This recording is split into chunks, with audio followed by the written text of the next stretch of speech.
¿No?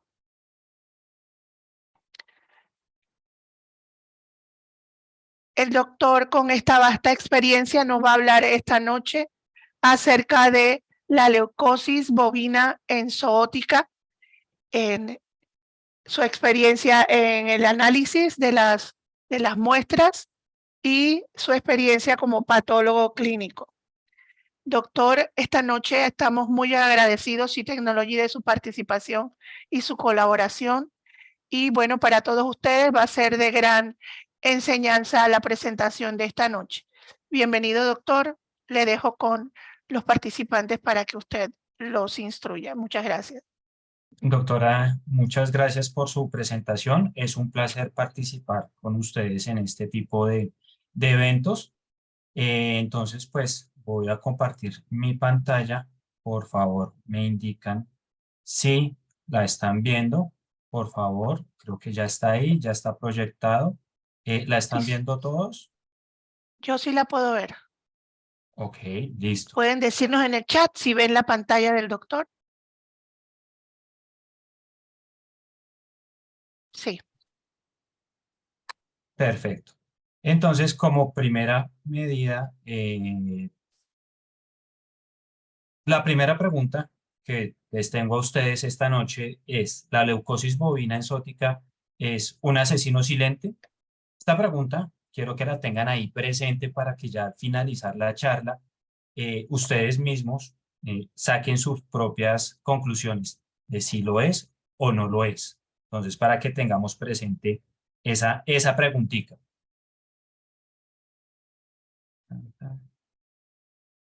Listo. La charla como tal se llama ¿Qué hacer con leucosis bovina enzótica?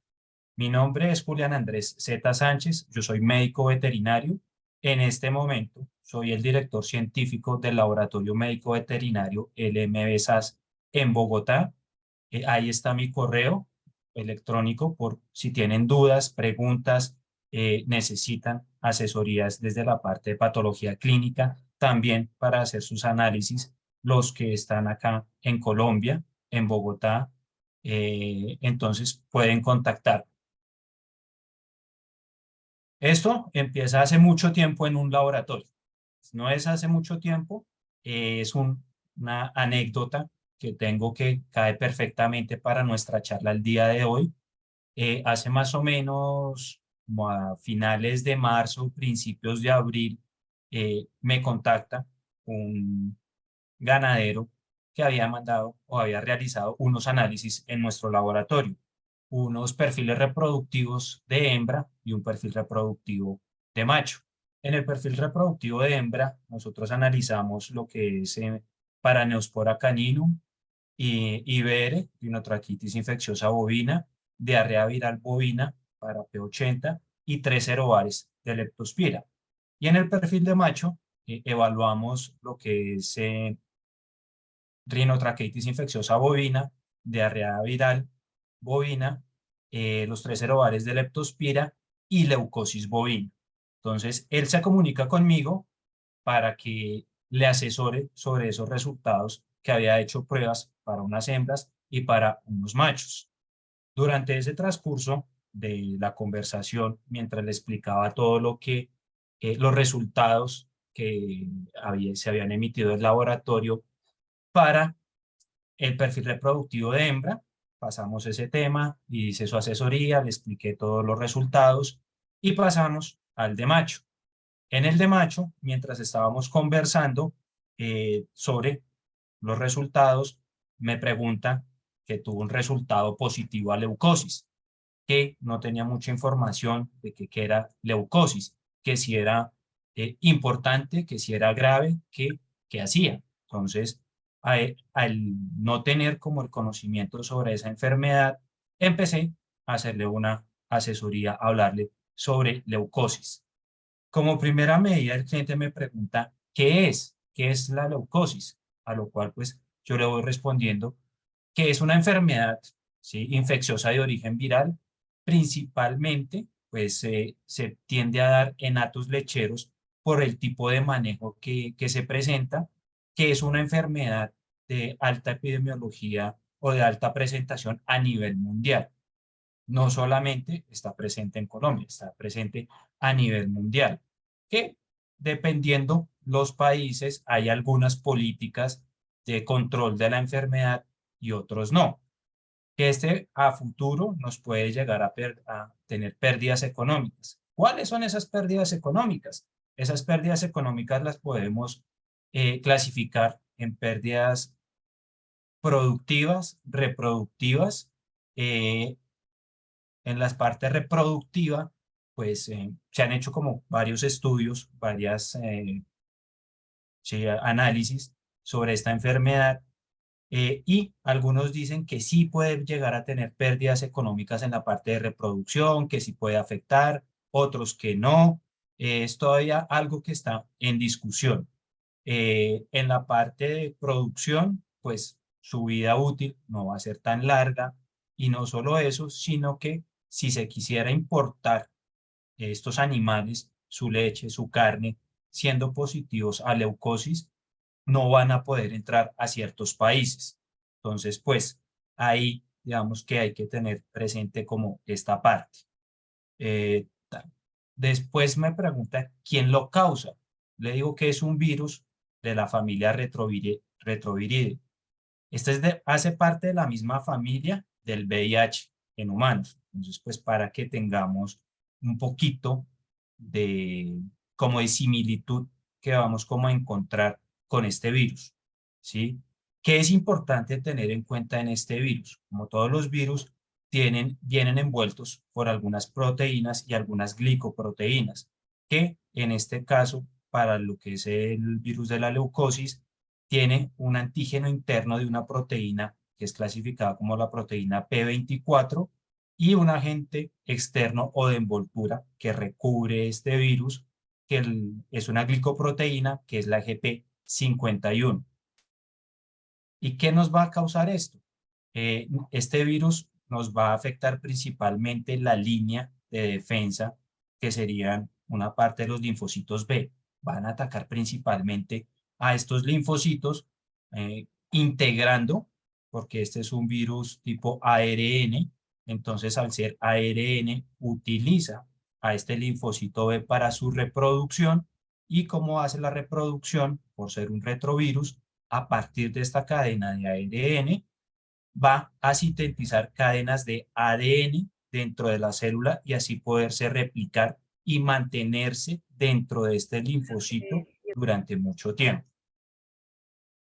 Entonces, esto nos va a empezar a causar problemas, inconvenientes dentro de nuestro animal al estar infectado o al tener contacto con este virus de leucosis bovina. Me sigue preguntando el cliente, bueno, ¿cómo se contagia esta enfermedad? Hay hay varios tipos, perdón. La transmisión horizontal o directa es como la principal, la más común que se llega a presentar, pero tenemos que clasificarla en dos tipos. Una transmisión horizontal natural o una transmisión horizontal iatrogénica. La natural, y tanto para la natural como para la iatrogénica, debe siempre haber contacto de sangre con linfocitos infectados. Generalmente, sí, cuando se genera alguna herida en el animal, estando en su potrero, en el comedero, en los establos, que se genere algún tipo de herida en la piel, que haya salida de sangre, venga otro animal que también esté cerca, tenga contacto con esta sangre, va a tener una alta probabilidad de infectarse. No es tan común, no es tan fácil de que esta forma natural se genere eh, cotidianamente, pero sí es más común la parte iatrogénica. En la parte iatrogénica o generada por el tipo de manejo que se tenga en cada hato, es lo que hay que evaluar. ¿Cuáles son los manejos que generalmente se hacen en finca?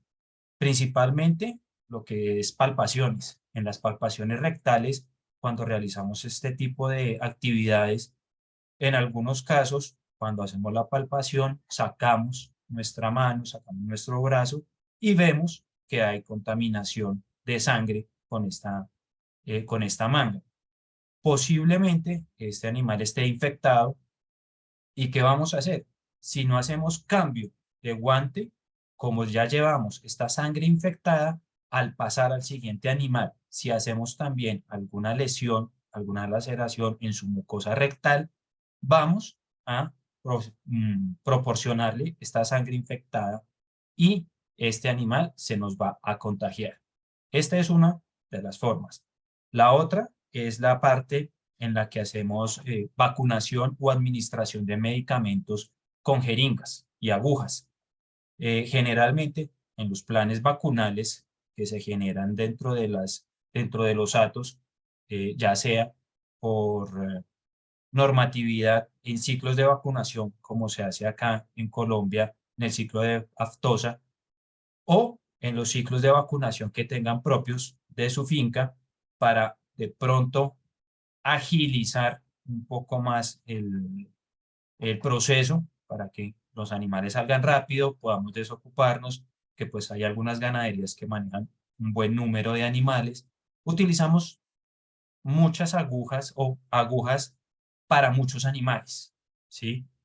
O en su defecto, hay algunos que de pronto todavía utilizan agujas metálicas que se utilizaban hace mucho tiempo, hace muchos años, que las tenía uno ahí, va sacando y va inyectando al animal, y con esa misma, pues podía yo o podríamos utilizar una aguja cada 5, cada 10 animales. Pues también con este tipo de prácticas lo que hacemos es diseminar ese virus al funcionar animales que estén infectados. En la aguja queda residuos de sangre y lo vamos transmitiendo a todo nuestro ganado. Entonces, digamos que estas dos prácticas son como las principales que nos pueden llegar a aumentar este contagio en los animales, generado por nuestro tipo de manejo o que se realiza. Por esto, digamos que en los atos lecheros se presenta como con más cotidianidad que en ganado de carne, pero pues también hay que ver cómo se hace este manejo. Solo para tener presente como estos dos tipos, como los más importantes para hacer el contagio de esta enfermedad.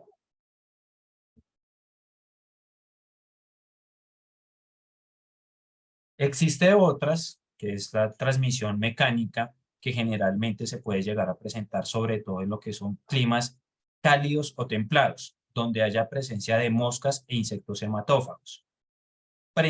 Esto se presenta en las épocas más o menos de verano, comienzos de verano, donde empiezan a proliferar más este tipo de moscas y de insectos, en los cuales, pues, obviamente, se van a ir a alimentar de nuestro ganado infectado, ¿sí? Consumieron su sangre, se van hacia otro animal a seguir consumiendo. Como quedan residuos de sangre dentro de su parte, de su boca, por así decirlo, e infecta a nuestro animal, ¿sí? Entonces, no es tan común, no es tan presente, pero puede llegar a aumentar la infección dentro de nuestros atos. Se habla también de otra transmisión vertical. La literatura reporta que es poco frecuente, pero se ha reportado que se pueden contagiar de dos formas. La primera es cuando están ya en el canal de parto, ya están a punto de nacer, hay, ¿sí?, rasgadura, hay contacto de sangre de la madre, y en el momento que está pasando por el canal del parto se generan algún tipo de lesiones dentro del ternero, tiene contacto con esta sangre y ahí tenemos una presencia de contagio. Entonces ya este animalito puede salir contagiado. Reportan que esta transmisión vertical de este tipo, junto con la siguiente que les voy a hablar, puede llegarse a presentar de un 3 a un 5%. O sea, su presentación o, digamos, su contagio por esta vía es muy, muy, muy bajo. La otra forma es que más o menos en el primer trimestre de gestación, cuando todavía no se ha generado o no se ha desarrollado por completo el sistema inmune del ternero por vía sanguínea de la alimentación que le hace la madre, puede llegar a contagiarse.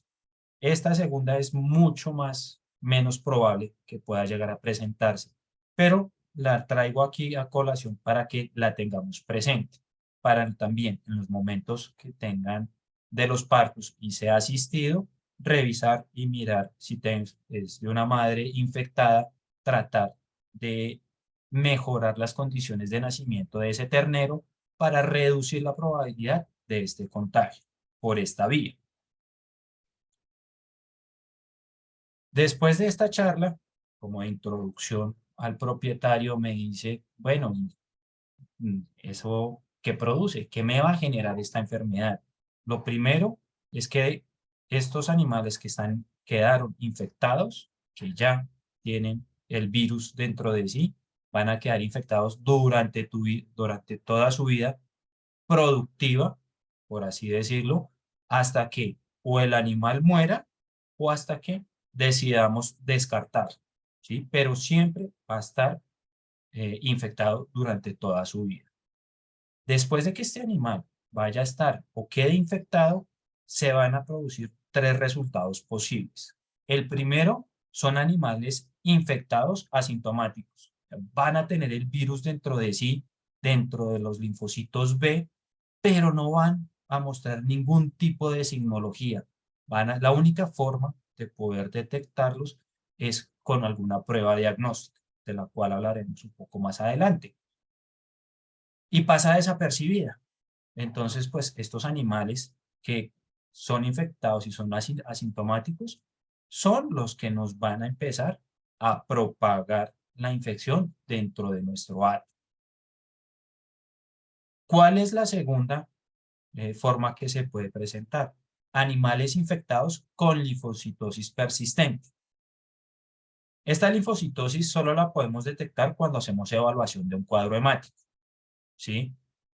Que puede venir acompañado de una leucocitosis con una linfocitosis persistente, con aumento de linfocitos y con leucocitosis. Pero para poder determinar que un animal es infectado o que posiblemente pueda ser sospechoso de leucosis, se debería o debe uno realizar 3 muestreos durante 3 meses, o sea, un muestreo cada mes, y si en esos 3 meses observamos que esos linfocitos, ese aumento de linfocitos está elevado durante estos 3 meses, ya podemos decir con certeza, con un poco más de certeza, de que este animal es un muy buen candidato a tener leucosis presente. Es el único hallazgo que vamos a encontrar. No hay nada más, no presenta más signología, sino esta linfocitosis persistente dentro del cuadro hemático. ¿Cómo sabemos si es una linfocitosis? La literatura reporta, pues dentro de la parte de laboratorio que hemos tenido, esta linfocitosis tiende a estar por encima, 2 o 3 veces por encima del promedio de los linfocitos normales, ¿sí? Entonces, esa ya es una idea de cuando puede presentar uno un cuadro hemático, esta linfocitosis, tener como, oiga, es posible que este animal esté infectado con leucosis, pero pues para poder determinarlo, o hacemos otro tipo de diagnóstico, o revisamos otros 2 meses más a ver cómo se comportan esos linfocitos. También nos dicen que estos animales infectados se van a presentar, bueno, con linfocitosis persistente, se van a presentar de un 30 a un 40% de los animales que se infectaron inicialmente, de los animales que tenemos asintomáticos dentro de la primera infección. Entonces, es decir, que si dentro de nuestro hato tenemos infectados 50 animales asintomáticos, ¿sí? Dentro de esos 50 animales, el 30 o el 40 nos pueden llegar a presentar linfocitosis persistente, pero pues no va a ser un signo que va a aparecer o que sea, como se decía antiguamente, patognomónico de qué es leucosis. Es un candidato muy, pero muy alto para poder tener leucosis. Porque linfocitosis tengamos presente que no solo la leucosis no lo puede producir, sino otro tipo de enfermedades. Y ya como la última forma, tenemos animales clínicamente enfermos, que estos son ya los que realmente van a mostrar signología. ¿Y cuál va a ser la signología? Presentación de tumores en diferentes órganos. Uno de los, el más conocido o el más común que se puede llegar a presentar es un linfosarcoma. Y estos animales clínicamente enfermos o con signologías o presencia de tumoraciones, de ese 30 o 40% que presentaron linfocitosis persistente, el 5 al 10% nos van a mostrar esa signología. Y se presentan en animales en edades mayores a 5 años. Entonces, pues, este tipo de animales que vemos ya, cuando están como con mucha tumoración o vemos realmente cómo se ven esos tumores, sobre todo en ganglios superficiales del animal, que vamos a ver que son grandísimos, duros, demasiado móviles, son los que ya definitivamente decimos, uy, este animal tiene leucosis. Pero esa presentación solo es de un 5 al 10% del 30 o 40 de los que presentaron linfocitosis persistente. No solo eso, sino durante su vida, el animal cuando está infectado, ya sea asintomático o con linfocitosis persistente, va a tener un compromiso inmunológico. Sí o sí va a tener un compromiso. Como lo vimos, por eso es importante, afectó a los linfocitos B, que si recordamos, los linfocitos B, ¿para qué nos van a servir? Son los que nos ayudan a producir los anticuerpos cuando tenemos un proceso de infección natural con algún patógeno para ayudarnos a defender si volvemos a tener contacto con él o en procesos de vacunación, que lo enfrentamos a la gente que nos produzca anticuerpos para o evitar que nos dé la enfermedad, que se infecte con algún patógeno, o que reduzca su signología o su sintomatología contra el patógeno que estoy vacunando. Entonces, de entrada, ya vamos a tener un animal que su proceso de producción de anticuerpos en programas de vacunación estatales o de salud de dato propio de la finca no va a tener una muy buena respuesta. Y lo segundo es que al afectar bastante a los linfocitos B, no vamos a tener una buena producción de anticuerpos para ningún patógeno. Entonces, ¿qué va a suceder? Van a venir otras enfermedades, otros patógenos y se va a enfermar este animal con mucha más facilidad. Entonces, ¿qué va a pasar también con esto? Y aquí es donde viene también otra parte que no mencioné dentro de las pérdidas económicas, es cuando tenemos animales infectados con leucosis y vemos o observamos que se está enfermando como continuamente o que está enfermo, pero el tratamiento, aunque hayamos hecho el diagnóstico para determinar qué enfermedad le está atacando, los antibióticos no le van a servir mucho, no va a tener como muy buena respuesta, va a seguirse enfermando. Entonces, estos costos, ¿sí?, van a sumarse a las pérdidas económicas que hablábamos desde el comienzo. ¿Cómo podemos diagnosticarlo? Dentro o cómo puedo, sí. Para eso podemos utilizar pruebas diagnósticas. Tengo acá linfocitosis persistente, pero pues lo ideal es, si veo o sospecho que dentro de mi cuadro hemático hay una linfocitosis persistente, hagámosle una prueba de leucosis. ¿Cuáles son las dos más recomendadas o que recomienda la OIE? La ELISA y la inmunodifusión en gel de agar, que son como las dos que recomienda o las de más uso cotidiano casi a nivel mundial. Y está por un poquito encima la ELISA, ¿sí?, que se utiliza una ELISA competitiva y específicamente para una de las glicoproteínas o uno de las dos proteínas que hablábamos al comienzo, precisamente para la GP51. Y digamos que en el manual terrestre, que nos dice la OIE, recomiendan más la ELISA porque tiene un alto porcentaje de sensibilidad y de especificidad para esta prueba, para esta enfermedad. La inmunodifusión en gel de agar también es una buena prueba, pero esta va más dirigida a la proteína interna, a la P24. Pero entonces digamos que sí, su sensibilidad y su especificidad es un poco más baja, por lo que se recomiendan más que todo utilizar la ELISA. Recomiendan la PCR. Tengo la PCR ahí en signo de pregunta. ¿Por qué? Se puede hacer. Digamos que lo mejor que podría hacer en una prueba diagnóstica o en cualquier enfermedad es que nos dijeran exactamente qué patógeno es el que me está afectando y que tengo el antígeno ahí presente y listo, ya, no hay nada más que hacer. Pero los costos de PCR son bastante elevados. ¿Qué recomiendan? ¿Qué se recomienda hacer? Listo. Tengo un animal sospechoso, tengo un animal con linfocitosis persistente, le hice la ELISA, me salió ELISA positivo, confirmémoslo con PCR de que realmente tiene el antígeno. Perfecto, pero el costo es elevado.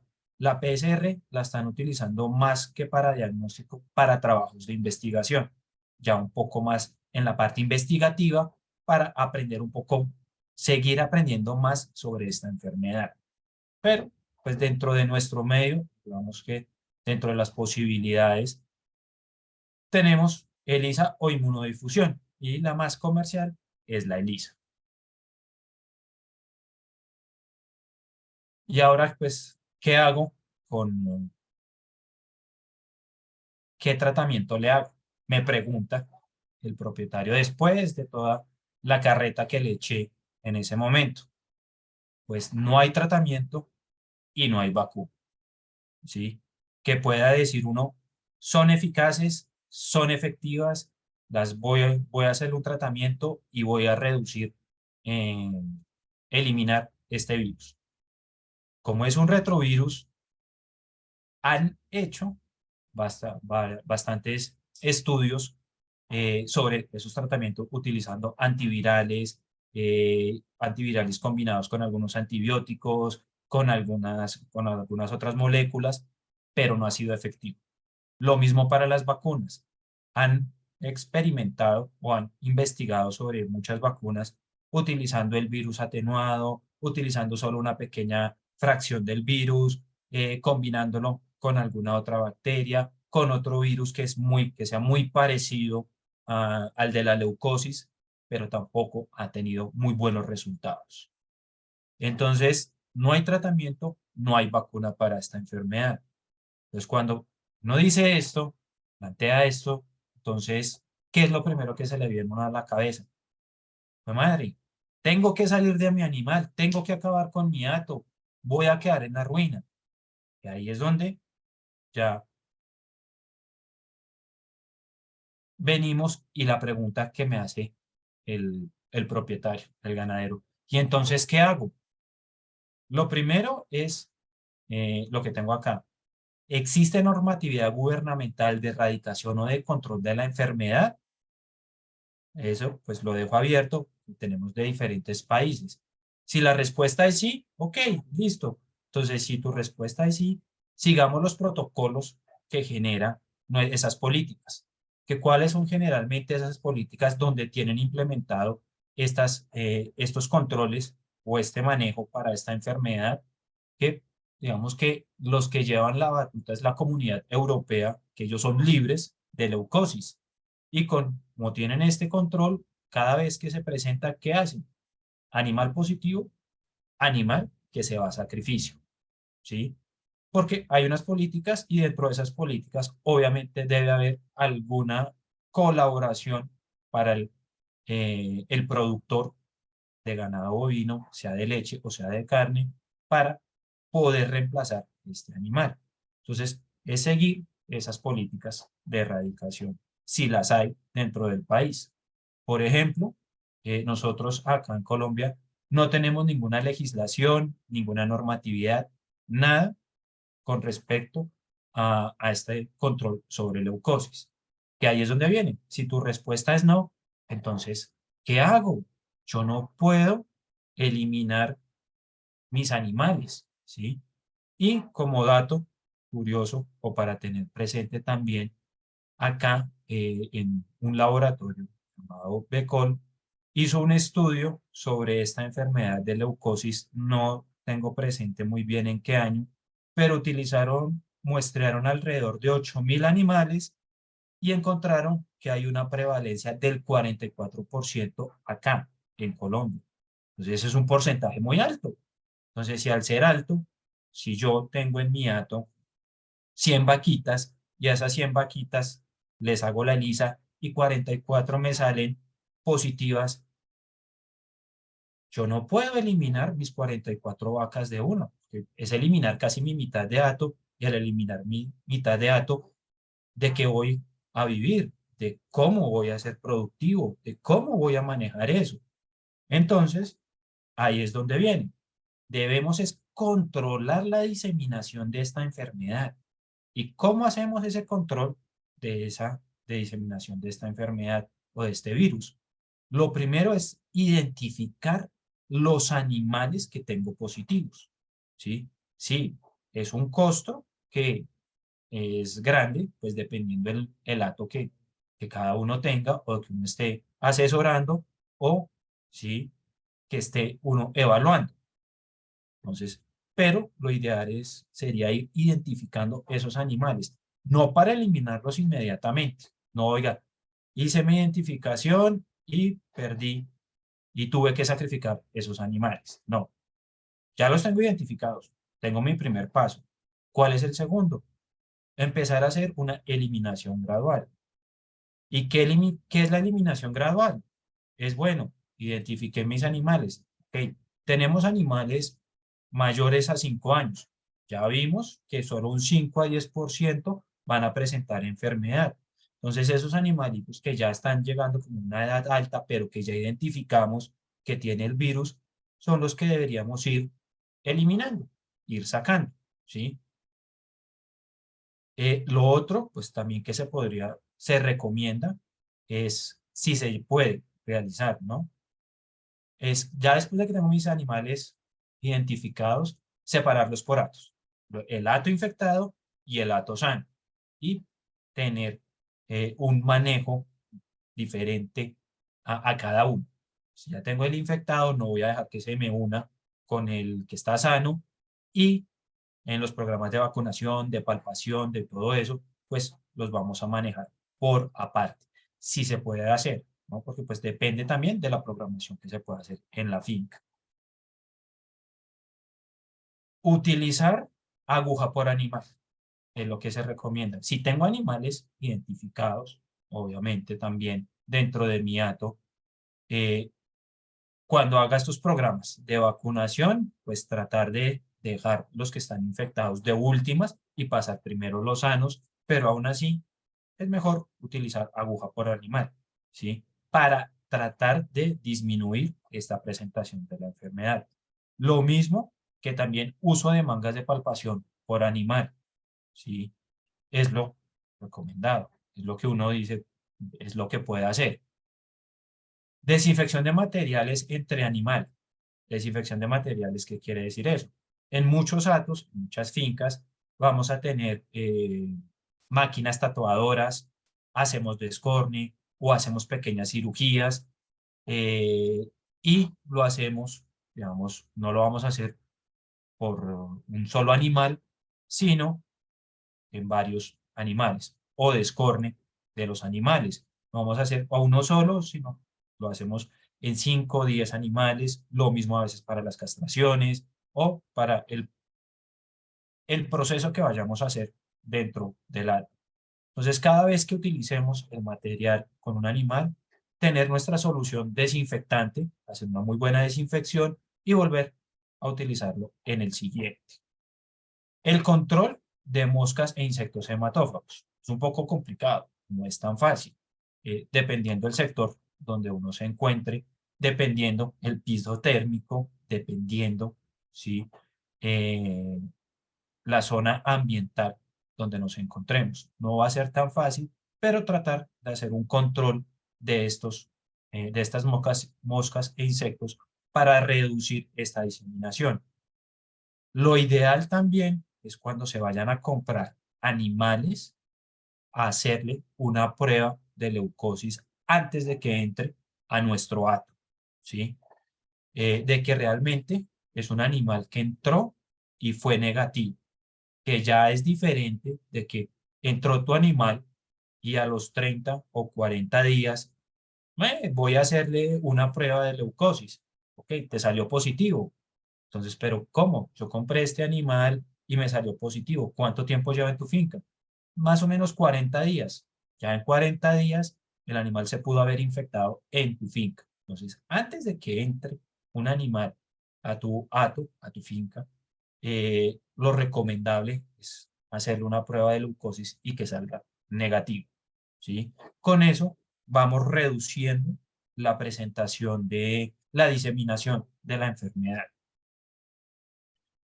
Y ya por último, como decía nuestro fundador, el doctor Víctor Cotrino, con esta enfermedad, aprender a convivir ya con la enfermedad. Si ya está en tu auto, en tu hato, si tu país no tiene leyes para controlar esta enfermedad, aprende a convivir con ella. ¿Cómo? Con las recomendaciones que di anteriormente. Y ya por último, entonces, ustedes mismos, con esto que acabo yo de exponer, se responden a esta pregunta. ¿Leucosis bovina enzótica, un asesino silente? ¿Sí o no? Ya queda en perspectiva de cada uno de la respuesta que tiene. Muchas gracias por su atención. Espero que haya sido de provecho para ustedes. Y vamos a ver, ¿tienen preguntas, dudas? Muchas gracias, doctor. Interesante presentación.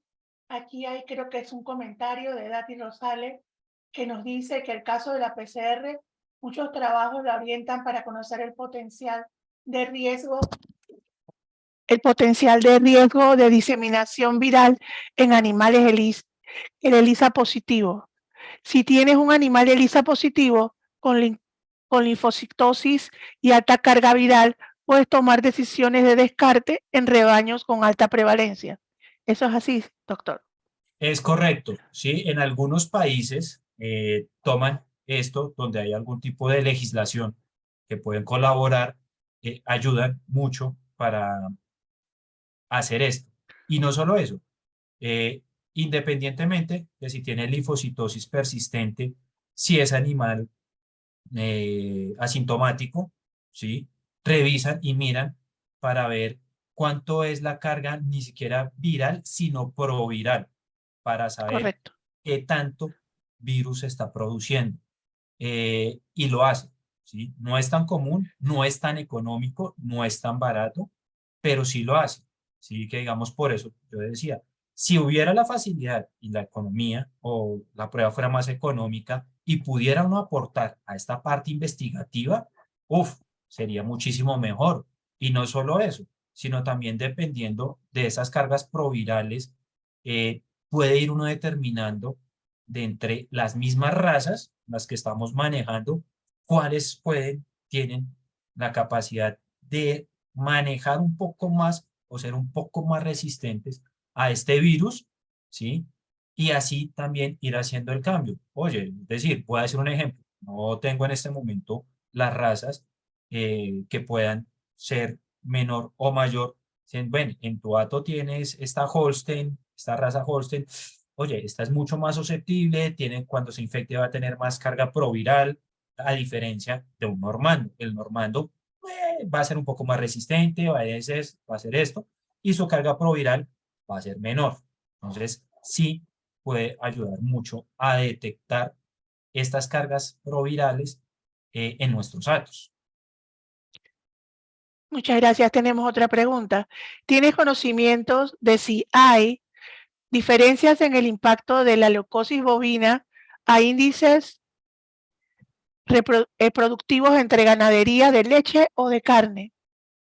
Sí, digamos que por el tipo de manejo que se le da a la ganadería de leche, que toca estar más constantemente llevándolos a, a corrales, hacerles manejo de desparasitación, vacunación, medicamentos o tratamientos preventivos, ¿sí?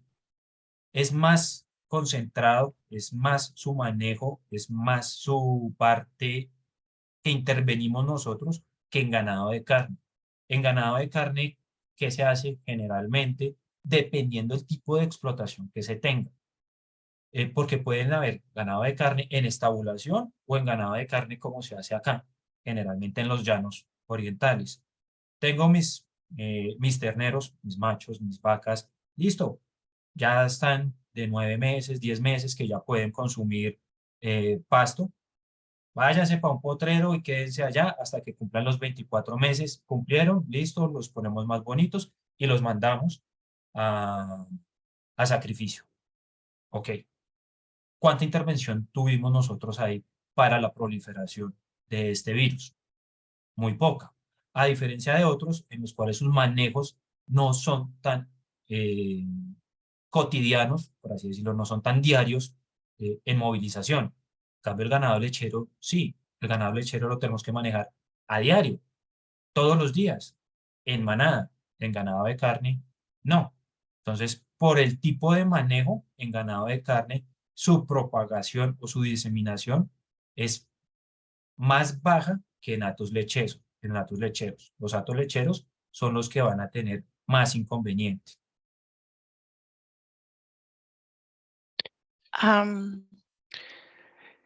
Hay otra pregunta. Para la erradicación de la leucosis bovina viral en un hato, ¿qué prueba recomienda y con qué frecuencia?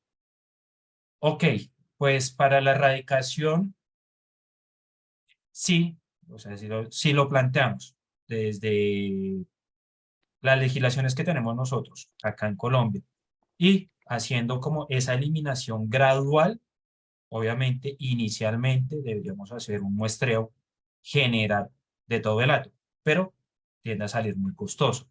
Entonces, lo ideal sería ir haciendo por grupos, en grupos de 20, 30 animales e ir identificando. Cuando ya haya identificado todo el 100% de mi hato, a los que me dieron negativo a una prueba que generalmente pues la que más se recomienda y la más utilizada es la ELISA competitiva para detectar la proteína GP51.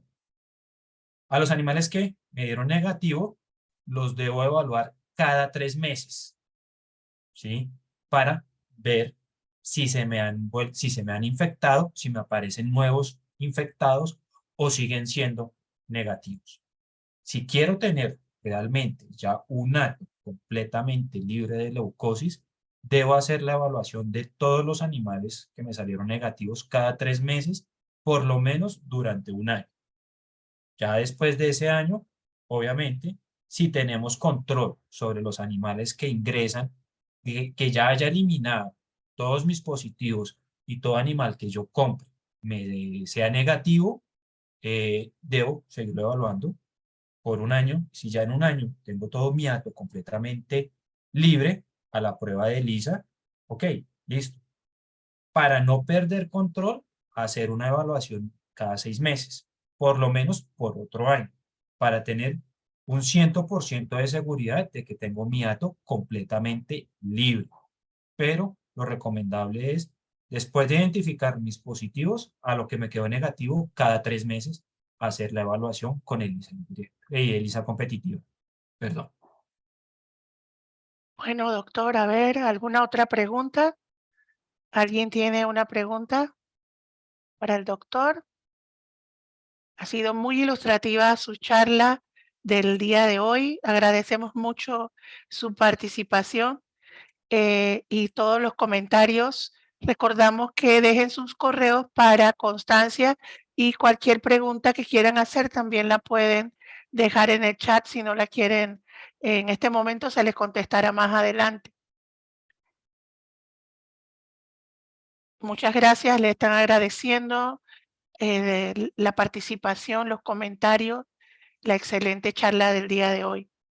No, muchas gracias a todos ustedes por sacar de su tiempo para esta charla. Espero que les haya sido muy útil, que hayan aprendido algo más. Es una enfermedad que realmente todos los días se va aprendiendo algo nuevo. Acá nos podemos sentar por fácilmente 2, 3 horas a hablar sobre leucosis bovina.